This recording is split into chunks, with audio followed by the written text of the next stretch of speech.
kasih-Mu yang menyelamatkan kami, karena kasih-Mu yang menebus setiap kami boleh ada hari ini. Kami sungguh bersyukur Tuhan. Kami ada sebagaimana kami ada. Hidup kami, masa depan kami, masa lalu kami, masa kini kami, semuanya Engkau jamin di dalam tangan-Mu.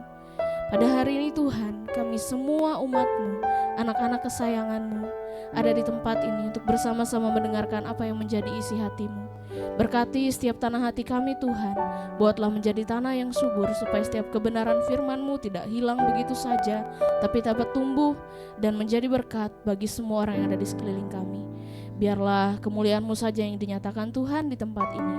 Segala pujian, hormat, kemuliaan terbaik hanya bagi Tuhan Yesus. Yang percaya hidupnya diberkati, sama-sama katakan amin.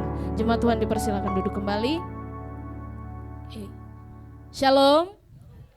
Berapa banyak yang bersuka cita hari ini, boleh lambaikan tanganmu saudara. Katakan yang ada di kiri kanannya, ayo bersuka cita hari ini. Oke, jadi boleh ditampilkan PPT saya hari ini. Ya, puji Tuhan, terima kasih untuk kesempatan yang diberikan kepada saya untuk kembali bisa berbagi. Saya tidak akan berkhotbah mengupas tentang teologi seperti biasa, disclaimer dulu. Tapi saya akan berbagi apa yang Tuhan taruhkan di hati saya untuk disampaikan kepada seluruh jemaat Tuhan pada hari ini. Tema sharing saya hari ini adalah The Purpose of Your Pain.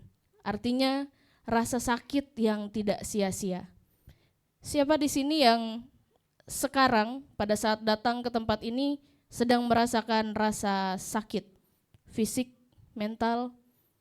Ada? Saya ada. Puji Tuhan banyak yang sehat ya. Tuhan baik. Iya. Jadi kenapa saya berbicara tentang rasa sakit saudara pada hari ini? Hari ini, hari-hari belakangan ini ada banyak sekali kejadian yang tidak terduga terjadi di Indonesia, bahkan di seluruh dunia. Ada banyak sekali orang yang mengalami rasa sakit, baik itu rasa sakit secara fisik maupun itu rasa sakit secara mental atau hati atau pikiran. Jadi ketika saya diminta Pak Petrus untuk Aci sharing ya minggu keempat, ya sudah saya langsung buka-buka lagi Bible, kemudian ada banyak sekali ayat firman Tuhan yang memberikan penguatan di masa-masa yang sukar ini. Oke, next slide. Ini udah bisa dipakai ya? Oke. Seringkali kita di sini pada saat kita mengalami rasa sakit, pasti kita akan bertanya, why me? Kenapa saya? Dari sekian banyak orang di dunia ini, kenapa harus saya yang mengalami ini? Kenapa harus saya yang merasakan sakitnya kehilangan? Kenapa harus saya yang merasakan sakitnya ditipu?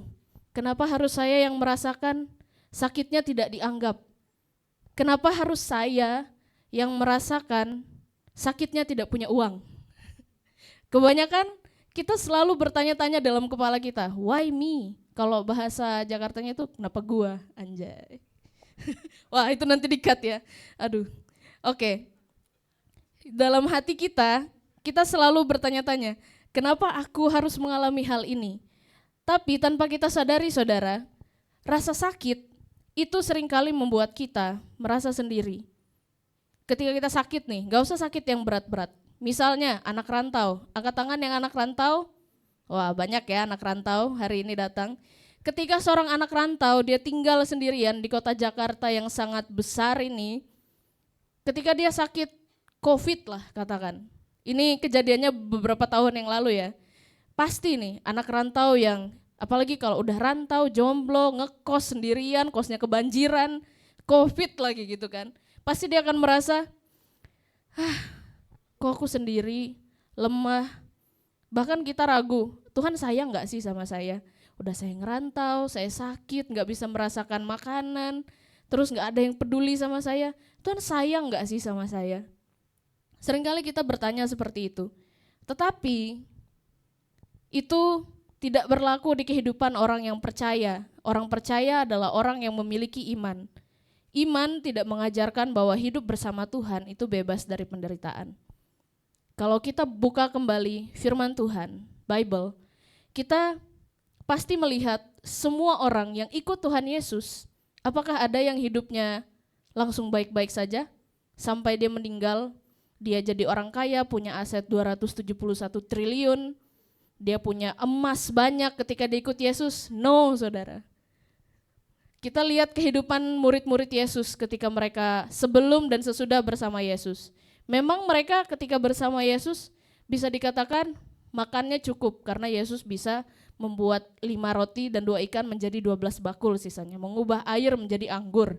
Tapi dalam hal materi mereka berkekurangan. Kalaupun ada, itu pas-pasan. Ini saya baru terilhami nih bagian ini gara-gara tadi pagi berangkat ke gereja, sharing di mobil sama Andre. Tapi nanti ada saatnya Andre sendiri yang akan bagikan pendalamannya tentang itu. Oke, iman, kita orang percaya pasti punya iman. Dan ketika kita punya iman, saat kita menderita, sekecil apapun itu, kita pasti bisa mendapatkan makna dari penderitaan itu. Dan pengantar untuk hari ini adalah rasa sakit itu adalah proses, saudara. Itu bukan sebuah destinasi akhir yang akan kita alami sepanjang hidup kita. Ketika kita sakit COVID, kita sakit sekarang yang lagi ngetren ini ya, super flu ya, yang sekarang sedang diwaspadai. Di apartemen kami itu ditempel di mana-mana, waspada super flu, waspada super flu. Jadi kita tidak akan selamanya mengalami penderitaan. Ada maksud Tuhan di balik itu semua. Dan hari ini kita akan belajar melihat bagaimana iman itu bekerja di dalam kehidupan kita sehari-hari, di masa kini, dan juga pada saat di masa lalu. Di masa-masanya para nabi-nabi, kemudian para murid-murid Tuhan Yesus, kita akan melihat itu semua bersama-sama. Oke. Next. Gimana mundurin ini? Oh. Gaptek. Oke. Ini ada di 1 Petrus pasal 5 ayat 10, mari kita baca sama-sama 3, 2, 1. Dan Elohim, sumber segala anugerah yang telah memanggil kita ke dalam kemuliaannya yang kekal di dalam Kristus Yesus, kiranya memulihkan, meneguhkan, menguatkan, mengukuhkan kamu setelah sesaat kamu menderita.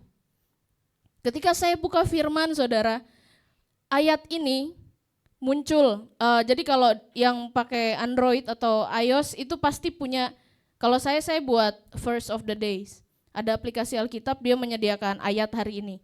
Ketika beberapa hari yang lalu waktu saya memikirkan, apa yang harus saya bagikan hari ini Tuhan? Muncul ayat ini di verse of the day. Langsung, wih menarik nih. Saya klik, saya baca seluruh pasal.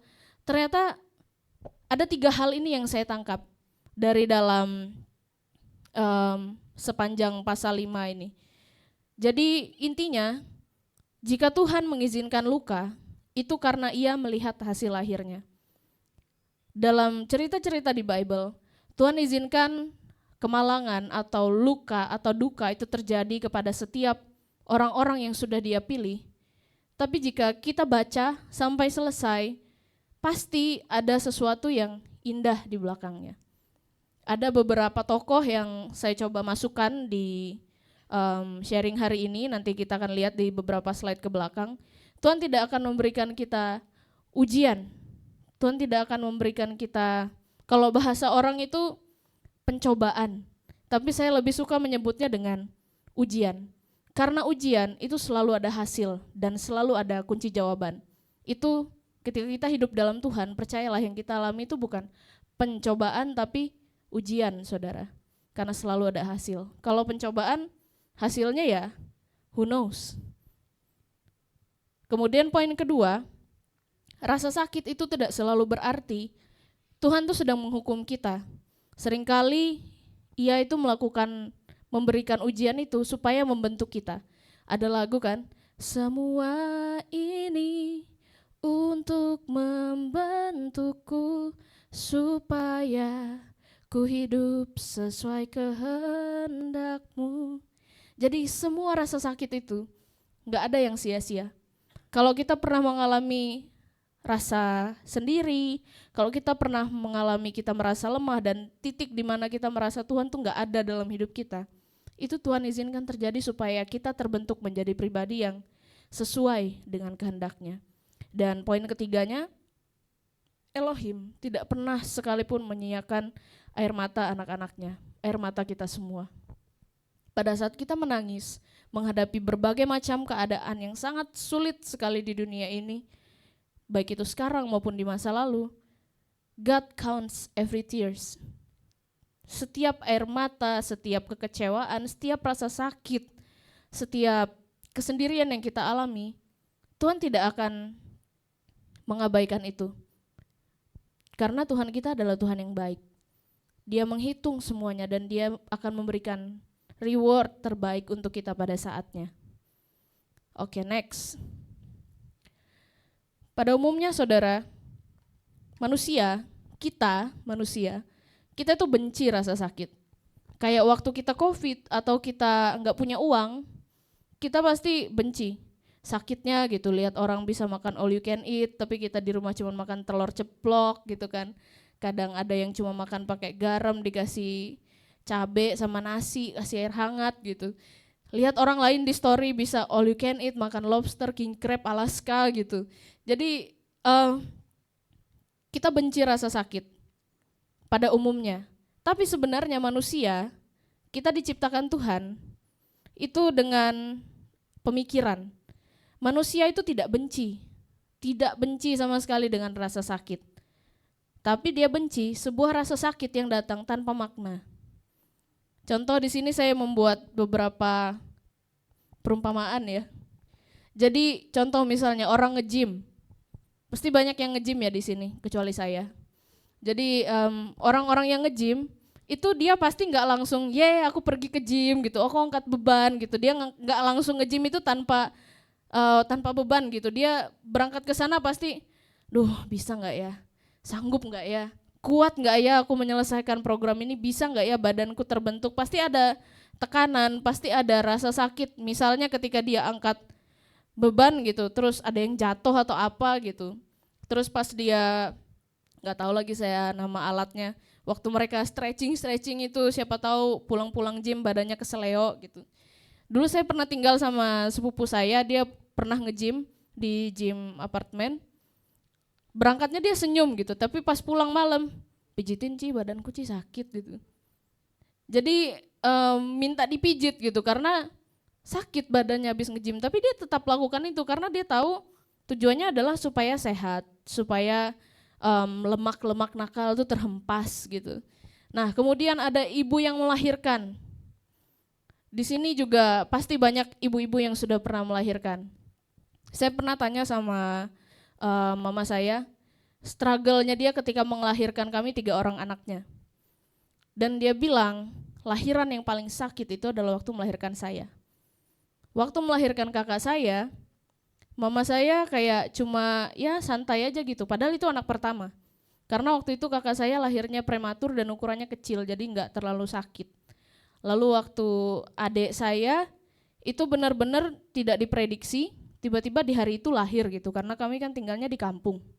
Jadi waktu adik saya lahir, tengah malam, saya bahkan nggak tahu ada peristiwa kelahiran adik bungsu saya waktu itu. Tiba-tiba saya bangun tidur, papa saya udah bilang, adik kamu udah lahir? Hah? Kayak malamnya tidur saya masih jadi anak bungsu saudara, ketika bangun saya sudah jadi anak tengah gitu, sudah jadi anak tengah nomor 2 lagi gitu kan.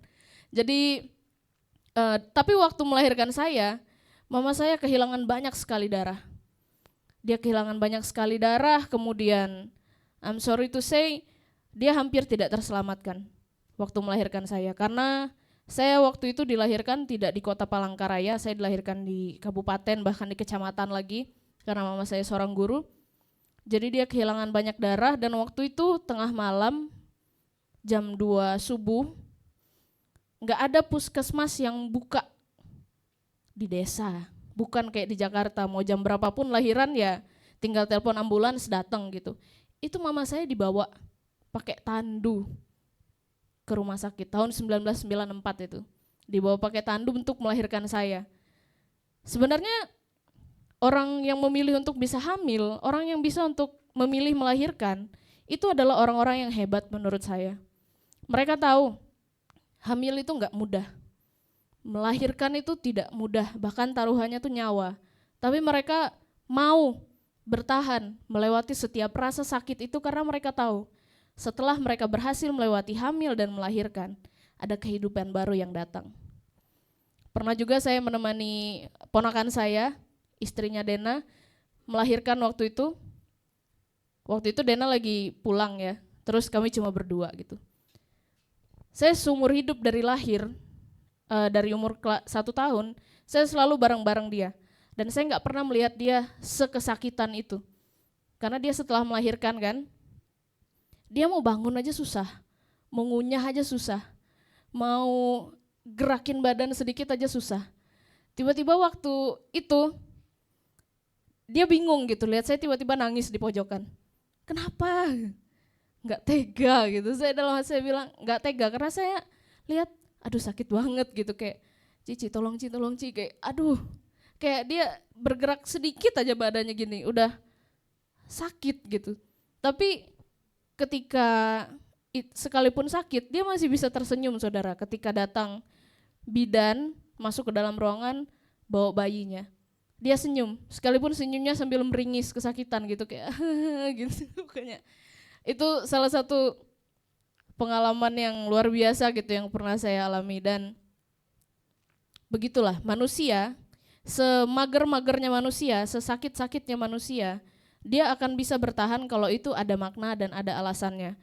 Dan ini lagi contoh yang ketiga, itu orang yang melakukan plastik surgery. Jadi ketika saya buka TikTok itu sering saya lihat ada banyak public figure, ada banyak artis-artis K-pop. Kalau Bapak Ibu tahu Lucinta Luna itu ya, dia dibilang sebagai ratu keabadian gitu karena dia dioperasi tengkoraknya, dibuka semuanya, mukanya dipotong, dagunya segala macam. Itu benar-benar ibaratnya tuh kayak dibongkar, dihabisin dulu terus dirakit satu-satu sama dokter. Dia bertahan karena dia tahu goalsnya supaya dia jadi lebih terkenal, uangnya makin banyak, dan juga dia semakin cantik gitu. Itu manusia, karakter manusia tuh begitu saudara. Dan itu normal, karena memang kalau bahasanya itu manusiawi lah. Dan kita semua pun pasti begitu. Kita semua bisa bertahan karena kita tahu alasannya. Berikutnya, nah ini adalah contoh di dalam Alkitab. Ada 4 cerita yang waktu itu saya baca, pengharapan dalam pencobaan. Seperti lagu tadi sebelum firman mengatakan, kau berikan harapan di dalam kesesakan. Orang-orang ini yang muncul di sini, ini adalah orang-orang yang sekalipun mereka di dalam kesesakan, sekalipun mereka di dalam keadaan yang sangat terjepit, terhimpit, nyawa mereka salah ngomong dikit aja bye-bye, mereka tetap berpengharapan dan percaya pada Tuhan. Yang pertama itu adalah Abraham. Dia tetap bertahan dan berpengharapan dalam segala rintangan. Kita semua tahu ya, saudara, cerita tentang Abraham. Apa yang dia alami sebelum dia masuk ke dalam tanah perjanjian. Bahkan ini ada filmnya. Dia mengalami olok-olok, kemudian dia harus mengalami banyak sekali ujian di perjalanan, lalu imannya juga diuji. Dia mencoba percaya kepada Tuhan, dia mencoba untuk mempertahankan rumah tangganya, dia mencoba untuk menjaga keutuhan rombongannya, tapi di dalam proses itu tidak mudah. Cuma dia tidak memilih menyerah. Ada saatnya dia merasa capek, tapi di ujung dia tetap memilih dan dia tetap berseru, I trust in God. Aku percaya kepada Tuhan, Tuhan yang sudah memanggil aku, Tuhan yang pasti akan bisa menibakan aku di tanah perjanjian dengan selamat dan tidak kekurangan sesuatu apapun. Itu imannya Abraham. Yang kedua, Yusuf. Ini bukan Yusuf bapaknya Tuhan Yesus, tapi Yusuf yang ada di perjanjian lama. Dia bertahan karena percaya Elohim sedang menyiapkan masa depan. Dia mengalami yang namanya dibuang oleh saudaranya. Dia mengalami yang namanya dicurangi. Dia mengalami yang namanya hampir dipersekusi oleh istri majikannya. Kurang menyedihkan apa hidupnya Yusuf? Kurang capek apa jadi Yusuf gitu kan? Kayak selesai satu, datang lagi satu. Belum lagi selesai yang ini, datang lagi cobaan yang ini gitu. Keluar masuk penjara, berkali-kali dia diancam oleh orang, tapi dia bertahan. Ya ketolongnya Yusuf karena dia dapat mimpi. Tapi kan kita bisa memilih percaya atau tidak dengan mimpi itu. Tapi Yusuf dia memilih apa? Percaya. Dia memilih, oke Tuhan, aku percaya ini dari Tuhan dan akan aku jalani sesuai dengan yang Tuhan perintahkan dan kehendaki. Lalu yang ketiga itu ada Daud. Dia bertahan karena percaya Elohim setia pada janjinya. Daud, orang yang diragukan di dalam keluarganya, orang yang tidak dianggap, dibilang anak kecil, pipinya kemerah-merahan, badannya pendek gitu, stunting gitu, dikata-katain gitu dia di dalam keluarganya. Tapi dia percaya karena dia adalah orang yang diurapi dan dia percaya dalam pengurapan Tuhan itu ada janji Tuhan yang pasti. Bisa aja dia karena dia di bully di keluarganya, bisa aja dia menolak untuk terus maju dan percaya terhadap janji Tuhan, tapi dia memilih untuk tetap percaya. Nah, entah kenapa ya lagu-lagu hari ini tuh relate sama apa yang saya sampaikan, padahal saya nggak janjian sama tim WL-nya. Ku tak akan pernah menyerah sampai kulihat kau bekerja. Ini yang terjadi dalam hidup Daud. Banyak sekali hal-hal yang membuat dia seolah-olah jatuh dalam hal cinta, dia jatuh dalam hal kecurangan. Bisa aja dia merasa, Tuhan kayaknya aku udah gak layak deh, dosaku udah kebanyakan Tuhan, aku kayaknya udah, I'm not deserve your testament, I'm not deserve everything from you. Tapi dia memilih untuk tetap percaya. Itulah kerennya Tuhan, itu perjanjian lama. Sekarang kita berpindah ke perjanjian baru. Ini ada Paulus dan gereja mula-mula.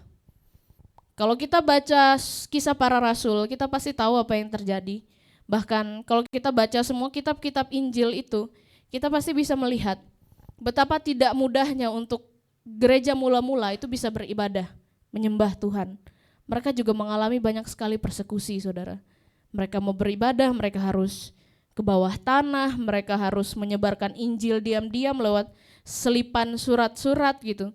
Tidak segampang kita yang ketika kita ingin membagikan ayat firman, kita tinggal dapat dari sosmed, kita screenshot, kirim gitu. Atau kalau di grup keluarga itu biasanya ada kan, tahu kan yang tulisannya hurufnya besar-besar, ada gambar bunganya, selamat pagi, Tuhan Yesus memberkati, bla bla bla bla bla itu. Itu segampang itu sekarang kita ingin membagikan firman Tuhan itu just like teng, tersebar. Kalau dulu ya ampun, menyebut nama Yesus, menyebut nama Mesias pun selesai. Your life is done. Bahkan sampai sekarang itu masih terjadi, saudara.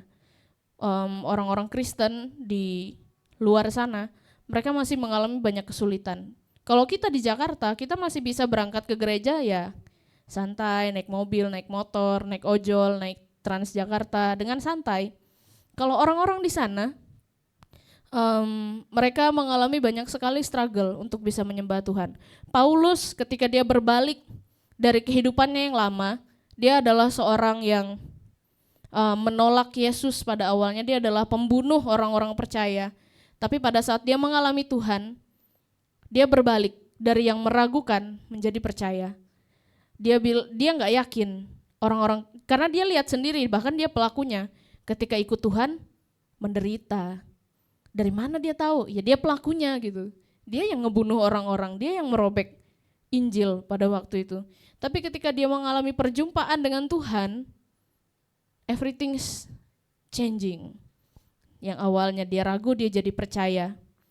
Dan dia berjalan bersama-sama dengan gereja mula-mula sampai pada akhirnya dia pun mengalami akhir hidupnya dengan cara yang tidak baik begitu. Orang yang tahu alasan kenapa ia menderita akan menemukan kekuatan untuk bisa bertahan. Dan orang-orang ini dan kita semua adalah orang-orang itu. Ada amin? Selanjutnya, tinggal 10 menit, oke. Harapan versus kekecewaan. Ini yang perlu kita cek ke dalam diri kita masing-masing, saudara. Apakah kita tim orang yang fokus kepada janji Tuhan, atau kita tim orang yang fokus kepada kondisi. Apakah kita saat mengalami pencobaan itu tetap berharap dan percaya bahwa Elohim lebih besar daripada setiap pencobaan? Ketika kita fokus kepada janji Tuhan, pengharapan tidak menyangkal adanya masalah, tetapi menyatakan bahwa Elohim tetap berdaulat dan memegang kendali. God is in control. Ada banyak sekali orang percaya di masa sekarang yang dia mengalami keadaan tidak enak, tapi dia tetap percaya, gak apa-apa, saya percaya Tuhan pegang kendali. Lalu ada pengharapan menuntun kita kepada penyembahan. Orang-orang yang tidak percaya pasti akan sangat sulit sekali untuk menyembah. Jangankan menyembah, buka Alkitab, baca firman, melihat segala sesuatu yang berhubungan tentang Tuhan saja pasti apaan sih gitu. Masih gini-gini aja, ngapain dibaca, ngapain dilihat gitu. Tapi kalau orang yang punya pengharapan di dalam Elohim, ketika dia mandi, ketika dia berjalan, ketika dia pergi ke kantor, dia pergi kemanapun itu, mulutnya akan penuh dengan pujian. Disengaja maupun tidak disengaja. Dan pujian, ketika kita bisa menyembah, ketika kita bisa memuji Tuhan, itu adalah senjata untuk melawan keputusasaan, saudara. Jadi pada saat kita terpuruk, daripada kita memilih untuk merenung sambil menangis, mendengarkan lagu-lagu galau, lebih baik kita memuji Tuhan. Karena firman Tuhan mengatakan iman itu muncul dari pendengaran. Makanya saya sampai sekarang, sampai detik ini saya nggak pernah mau dengar yang namanya lagu galau. Saya mendengarkan lagu-lagu sekuler, tapi bukan lagu galau. Kayak lagunya itu tak segampang itu, saya nggak dengar lagu itu. Terus ada lagi lagu mana dirimu yang dahulu, saya nggak dengar lagu itu. Saya cuma dengar lagu orang-orang yang sedang jatuh cinta, orang-orang yang sedang bersemangat, itu yang saya dengarkan, selain lagu-lagu rohani. Jadi mungkin ya bisa dipraktekkan bisa enggak, tapi itu sangat berdampak kepada psikologi saya. Karena ketika saya sedih, saya dengar lagu galau, itu akan mengentertain otak saya, saudara.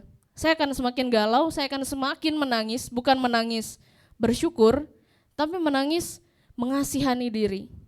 Dan itu sangat tidak baik. Kayak waktu kemarin baru kejadian di kantor, ada teman saya yang baru pulang dari emergency response di Sumatera. Dia LDR sama istrinya, bahkan dia libur akhir tahun itu dia nggak pulang. Dia LDR sama istrinya di Palu, saudara. Jadi nyanyilah kami kan di lantai 4 itu lagu Mardua Holong. Terus dia nangis, dia kepikiran, istriku di sana Mardua Holong nggak ya, gitu kan? No, stop, kata. Saya bilang kan, ganti lagunya bang, kita cari lagu yang asik-asik aja gitu. Jangan nyanyi lagu Mardua Holong, nanti makin kepikiran. Soalnya istriku udah nggak angkat teleponku beberapa hari ini. Ya makanya jangan nyanyi lagu itu gitu. Karena kalau nyanyi lagu itu, dengar lagu itu yang akan masuk ke dalam pikirannya. Bukan berarti lagu Mardua Holong nggak bagus ya. Tapi untuk orang dengan kondisi LDR nggak pulang akhir tahun, dan istrinya nggak angkat teleponnya 2 hari, dengar lagu itu semakin menjadi-jadilah di dalam otaknya ini. Jadi nyanyikan, pikirkan, dan puji Tuhan aja. Pada saat keadaan kita tidak baik, pujian itu adalah senjatanya untuk melawan keputusasaan. Kalau kita fokus pada kondisi, kekecewaan itu datang ketika kita fokus pada masalah, penundaan, atau kekecewaan. Dan itu menguras kekuatan kita, saudara. Dan itu mencuri kebahagiaan kita. Saat kita galau, sesehat-sehat apapun, tensi kita normal, gula darah kita bagus, kemudian kadar semua yang ada di tubuh kita ini normal, tapi kita pasti akan selalu merasa capek. Karena kita fokus kepada masalah. Dan itu yang akan menstimulus otak kita untuk merasa lelah, merasa capek, gak nafsu makan, dan lain-lain. Dan itu membuat kita buta terhadap kehadiran Tuhan. Tuhan tolong kita, tapi kita nggak sadar Tuhan sedang tolong kita karena fokus kita sedang ada di masalah, bukan pada pertolongan Tuhan. Dan pada saat kecewa itu mencuri rasa syukur kita. Mazmur 42 ayat 12 mengatakan, mengapa engkau tertekan hai jiwaku, dan mengapa engkau gelisah dalam diriku? Berharaplah kepada Elohim, sebab aku akan senantiasa memuji Dia, penyelamatku dan Elohimku. Jadi ini yang harus kita lakukan saat kita mengalami kesakitan, saat kita mengalami kekurangan, ini yang harus kita lakukan, tetap percaya dan tetap memuji Tuhan. Kenapa? Karena Yesus itu adalah pengharapan kita yang hidup. Yesus boleh mati di kayu salib, tapi dia gak kemana-mana. Dia tinggal, diam, dan tetap di dalam hati kita. Karena harapan itu tidak mati, yaitu hidup. Harapan manusia itu bisa pudar, tetapi kehadiran Kristus menjadikan harapan kita abadi. Ketika kita percaya Yesus masih ada, ketika kita percaya Yesus dan Roh Kudusnya menuntun setiap langkah kita tidak akan pernah bisa kehilangan harapan, saudara. Sekacau apapun, sekeos apapun hidup kita, selalu ada titiknya untuk kita bisa berpengharapan. Dan harapan itu berakar kepada kebangkitan Kristus. Saat kita melihat kubur kosong, maka tidak ada situasi yang benar-benar putus asa. Murid-muridnya Yesus pun pada saat Yesus mati, mereka sempat ragu. Apakah benar dia akan selalu menyertai aku? Apakah benar dia akan bangkit lagi?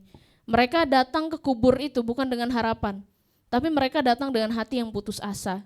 Pada saat mereka lihat kubur itu kosong, harapan itu muncul lagi, bahkan lebih besar daripada sebelumnya, bahwa Yesus itu benar-benar hidup, Yesus itu benar-benar bangkit, dan Yesus itu akan benar-benar menyertai. Kalau tadi kita sudah melihat dari kehidupan manusia dan umat-umat pilihan Tuhan, kita akan melihat sekarang dari pribadi Yesus.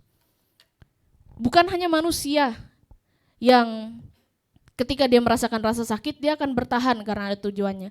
Yesus saat dia hadir dalam rupa manusia, dia juga memiliki hal yang sama seperti kita, saudara. Dia tahu, bahkan dia sudah tahu dari jauh-jauh hari, karena dia adalah Tuhan itu sendiri. Kalau di akhir hidupnya dia tidak akan mati dengan wajar. Dia tahu sekali kalau dia akan merasakan rasa yang sakit banget, bukan cuma sakit di fisik, tapi juga sakit di mental. Sebelum dia disalib, dia dicaci maki, dia dihianati, dia dijual sama murid yang dia kasihi. Dia dicambuk. Kita semua pasti udah pernah nonton filmnya. Tapi dia tetap memilih, okay, I'll take it. Kenapa dia memilih untuk bisa menahan rasa sakit itu? Ibrani 12 ayat 2 mengatakan, kita baca sama-sama, hendaklah pandangan kita tertuju kepada Yesus, pencipta iman dan penyempurna iman kita sampai akhir. Dia telah mengabaikan kehinaan dan tekun memikul salib untuk menerima sukacita yang telah disediakan baginya, dan dia sekarang duduk di sebelah kanan tahta Elohim. He know exactly he will experience the pain, but he know the purpose. That's why he chose to suffer. Yesus tahu salib itu nggak enak. Yesus tahu penderitaan itu nggak adil buat dia, karena dia nggak melakukan kesalahan apa-apa. Tapi kenapa harus dia yang menderita? Dia tahu semua hal yang dia alami itu nggak adil. Tetapi dia punya alasan. Kasih dan keselamatan kita semua itu lebih besar daripada rasa sakit yang harus dia tanggung di kayu salib. Seperti tema kita bulan ini, dia rela untuk mati di salib karena dia ingin menukar semua dosa dan pelanggaran kita dengan penderitaan itu, biar aku aja yang sakit, biar aku aja yang dicemooh, biar aku aja yang diludahi. Yang penting kamu selamat, kamu bisa dapat anugerah, kamu bisa dapat kasih karunia. Oke, karena ini sudah 1 menit, saya skip slide ini. Saya undang tim PAW maju ke depan. Saudara, mungkin hari ini kita belum mengerti kenapa luka kita belum sembuh. Kenapa doa kita tuh belum Tuhan jawab. Dan kenapa air mata kita sampai hari ini tuh masih mengalir dengan deras. Mungkin hari ini kita nggak mengerti sama sekali. Tetapi apa yang hari ini terasa seperti luka, percayalah kalau suatu hari akan menjadi kesaksian bahwa Elohim, Tuhan kita itu adalah setia dan membentuk kita menjadi semakin serupa dengan Kristus. Dan pesan kuncinya adalah Tuhan tidak pernah menyia-nyiakan penderitaan anak-anaknya. Dia tahu kapan harus menolong, dia tahu kapan harus memulihkan, dan dia tahu kapan harus menjawab setiap doa-doa kita. Amin. Kita naikkan pujian tadi, karena kasih-Mu yang selamatkanku kan dan menebus hidupku. Mari kita naikkan pujian ini kita. Haleluya. Karena kasih-Mu yang selamatkanku, menyucikan dan menebus hidupku, ku naikkan syukur buat pengorbanan-Mu, Maha mulia dan terindah Kau, karena kasih-Mu yang selamatkanku, menyucikan dan menebus hidupku, ku naikkan syukur buat pengorbanan-Mu, Maha mulia dan terindah Kau, Yesus. Coba Tuhan sendiri katakan, karena kasih-Mu, karena kasih-Mu.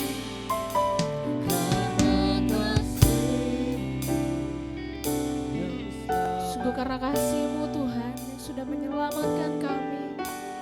Hidup kami disucikan, hidup kami dipulihkan. Kau sungguh baik Tuhan. Ku naikkan syukur buat pengorbanan-Mu, Maha mulia dan terindah Kau, Yesus. Beri sorak-sorai yang terbaik untuk Yesus Tuhan kita. Katakan, Karena kasih-Mu yang selamatkanku, menyucikan dan menebus hidupku, ku naikkan syukur buat pengorbanan-Mu, Maha mulia dan terindah Kau, karena kasih-Mu yang selamatkanku, menyucikan dan menebus hidupku, naikkan syukur buat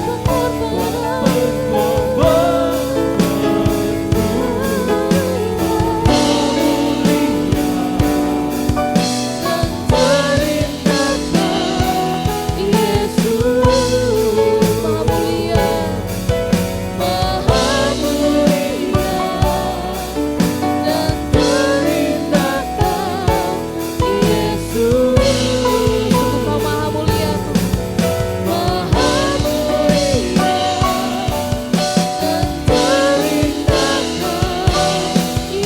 Tuhan. Sungguh kami menyadari dengan penuh Tuhan, bahwa karena kasih-Mu kami boleh diselamatkan, bahwa karena kasih-Mu kami boleh dipulihkan. Ajar kami Tuhan untuk selalu percaya akan setiap karya-Mu. Dan siapapun kami di tempat ini, apapun rasa sakit yang kami alami saat ini Tuhan, apapun yang menjadi masalah kami, apapun yang menjadi pergumulan kami mau percaya, kami mau terus berpengharapan bahwa Tuhan selalu pegang kendali atas setiap aspek kehidupan kami. Ajar kami untuk selalu bisa bersyukur dalam segala hal.